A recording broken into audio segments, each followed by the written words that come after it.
In this video, we'll discuss 10 things that we've either struggled with in the past or continue to struggle with in Mexico. Our experiences and observations come from having traveled through all but 3 states in Mexico and from living here since November of 2019. Again, these are our experiences and observations and nothing more than that. Yeah, it's all right to recognize and acknowledge that nothing and nowhere is perfect. Actually, it's really important to do so, because it's the reality of the situation. It's why we travel in Mexico and elsewhere. It's to experience the entire gamut. Maybe you can identify with some of the points that we actually bring up in the video. And if this sounds like too much doom and gloom for you, we urge you to check out this video right up here, and that is 10 things we love about Mexico. Number 1. If you've spent any time at all in Mexico, you should be able to identify with this. Roads and footpaths here can provide pop-up obstacle courses for both motorists and pedestrians respectively. Random road hazards include the occasional livestock, topes, which are severe speed bumps ready to launch you into another dimension, potholes, topes with potholes, and missing manhole covers. Sometimes a random object like a shopping trolley, a plastic cone, or a barrel is strategically placed in the hole to warn you of the danger. Potential footpath dangers include more potholes, which locals instinctively know how to navigate, and decorative tile work, which when wet will send you flying.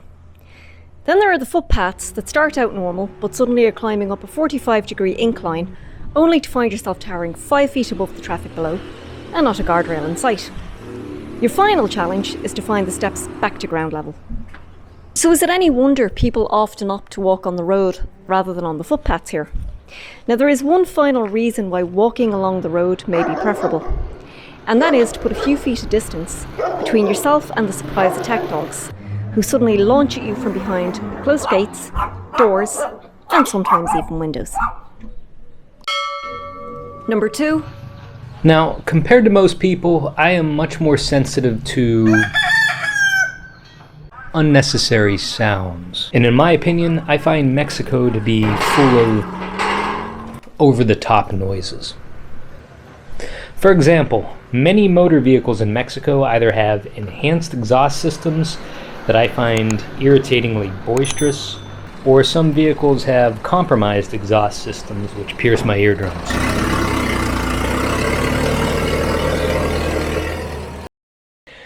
And some shops, mostly those selling shoes and pharmacies, feature these giant speakers on the sidewalks, and they're placed strategically right at ear level. And I find that these speakers simply assault me with either really loud music or some sort of promotion going on. I think it's important to note that in many cases, these noises I just mentioned are often accentuated by the buildings and the houses here. These are mostly concrete structures, and oftentimes they're built right up to the street, just a few feet from the road. And this causes the sounds to just bounce off of the concrete, I think, rather than get absorbed by anything. Now, this is just my opinion that Mexico is a noisy place, but here is something that is absolutely certain.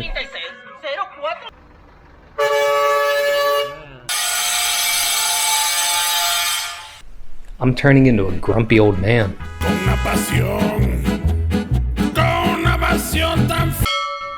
Number 3.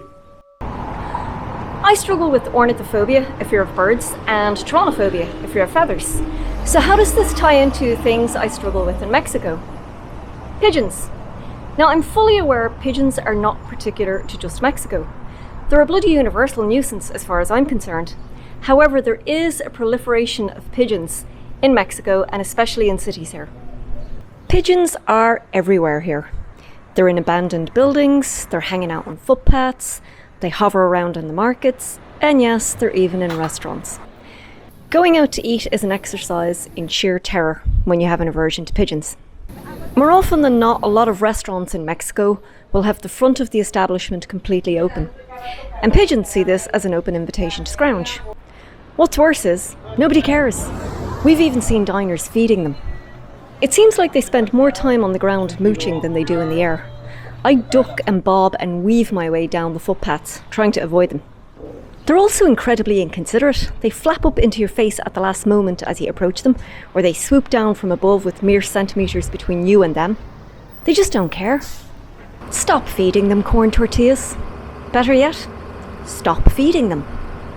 Pigeons are not an endangered species. We don't need to solicit David Attenborough to spearhead a pigeon awareness campaign. The f***ers are doing just fine. Number 4. We still find it quite difficult at times to break 500 peso bills in Mexico. What I'm talking about primarily are the smaller vendors and merchants. For example, market stalls, the corner shop owners, even the taco stand on the corner. Wanting to buy something for, say, 100 pesos is difficult to do with a 500 peso bill sometimes. These vendors and merchants simply don't have enough change on hand. This is no big deal because it's easy enough to take these to the bank and get them broken down into smaller denominations. This is just something we need to keep in mind more frequently. If you're enjoying the video so far, make sure you give it a thumbs up. And if you haven't already, please subscribe. That definitely helps our channel. Number 5. Right, the thing we struggle with probably the most is the language. Now that's nobody's fault but our own. We've got absolutely nobody else to blame for that. We've been doing Duolingo for just over a year now, and it's grand. I mean, Duolingo gives you a foundation, but then you have to build upon it with vocabulary, grammar, verbs, and the uncomfortable reality of having to go out and have interactions with real live people. Yeah, that's definitely where I struggle. I know that I speak a lot more than I understand. I speak better than I understand. And I find that some kind of strange paradox. I don't know if anybody out there has that experience as well or has ever found themselves in that situation, but I struggle with that. I feel like that has created some kind of, for me anyway, that's created some huge kind of mental block. The fact that I feel like I speak much better than I understand. Having said that, we can function quite well. Our day-to-day activities, shopping, getting around town, paying bills, traveling throughout Mexico, all of that stuff is it's all right. But I mean, we can understand and we can communicate in those situations quite well. We both feel like we should be at a conversational level by now, but we're not. Yeah, I mean, the thing is, with reality, everybody has a different way of speaking. There's different dialects, people speak at different speeds, and Duolingo doesn't quite prepare you for that. I mean, obviously, it's just giving you the basics, so it's like everything's nice and slowed down, and it's just basic. Reality isn't like that. You are going to meet all different kinds of people, and everybody speaks differently, and it's a different ballgame. Yeah, we're not trying hard enough. That's basically it. I think we're putting a lot of pressure on ourselves to, say, be conversational, but at the same time, we're just not trying hard enough. Yeah, having said that, we're not actually putting enough pressure on ourselves to be conversational. We're not getting out there. But having said all of that, we have to say Mexican people themselves are incredibly kind, incredibly patient, and incredibly gracious. We've probably given them plenty of cause to correct us with things that we've said. Just out and about on a daily basis, like just doing normal things. But they've never corrected us, except... on the flip side of that, we've been corrected by non-native Spanish speakers from both the United States and Canada. Socially, we've been ridiculed and called out for our pronunciation. I mean, that's not endearing at all. So non-native speakers have felt the need to correct us. Our pronunciation will never be perfect. We will never ever sound like an actual native speaker. And we're okay with that. We're grand with that. So that's it. That's one of our biggest struggles here. It's common for people to struggle with a language. We all deal with this in our own way, and some of us learn quicker than others. And we're not blaming anyone but ourselves. Number 6. Sadly, litter is just a fact of life, and it always will be. In our opinion, though, Mexico has an abundance of debris laying around, and we know this is a multifaceted issue, and we're not even going to attempt to get to the bottom of this. Still, this doesn't make such large-scale disregard for a place any easier to witness. From what we've seen, haphazardly placed refuse goes well beyond plastic or glass bottles, cans, and styrofoam cups. So here's an example of what I was talking about. We have a pile of construction rubble. And I see this throughout Mexico. It's usually in a field or off the side of the highway somewhere. Not this pile. This overlooks the Pacific Ocean. This is some prime real estate right here. And unfortunately, this pile is going to stay.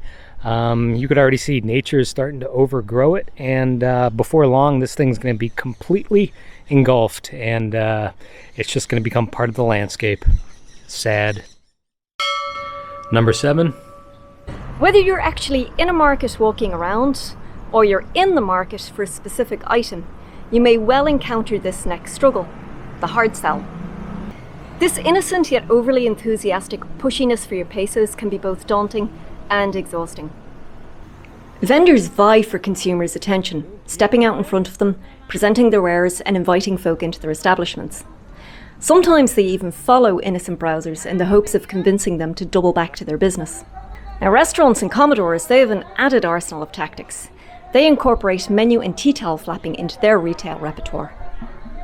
We've travelled throughout Mexico and we've witnessed the hard sell everywhere. It's most commonly practiced where there are concentrations of vendors, all selling the same or very similar products. It's not just reserved for tourists in tourist locales. We've even seen fiercely competitive menu and tea towel flapping on the sides of roads throughout Mexico as Commodore owners compete for passing traffic. A final example are taxi drivers who'll beep their horn or ask you outright if you need a taxi in the hopes of getting a fare. For the uninitiated, the hard sell can be uncomfortable, intimidating, and can leave one jaded.